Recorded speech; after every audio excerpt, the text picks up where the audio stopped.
பட்டுக்கோட்டை அவர்கள் முதல் பாடல் வாய்ப்பு கேட்டு MS விஸ்வநாதனிடம் சென்றிருக்கிறாரு. அப்போ அவர் அந்த பாடலை பார்த்துட்டு ஓரமா எடுத்து வச்சுட்டாரு பேப்பரை. வச்சுட்டு எனக்கு வேலை இருக்கு, இந்த பையனை வெளியே அனுப்புங்க அப்படின்னு சொல்லியிருக்காரு. அப்புறமேல் நேரம் கிடைக்கும் போது அந்த பாடலை எடுத்து பார்த்துட்டு அவர் ஒரு வியப்படைஞ்சிருக்கிறாரு. இந்த வயசுல எப்படி இப்படி ஒரு ஞானம் இருக்கும், அந்த பையனை போய் கூட்டு வாங்க அப்படின்னு சொல்லியிருக்கிறார்.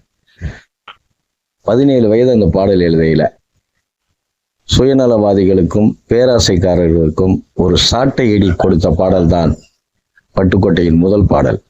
இதோ அந்த பாடல்.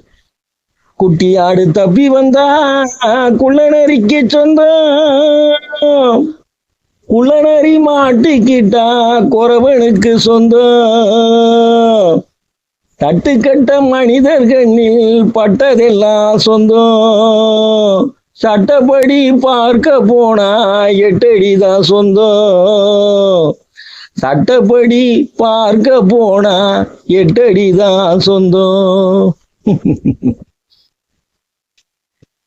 இதே மாதிரி அடுத்த ஒரு அருமையான பாடலுடன் சந்திப்போமா?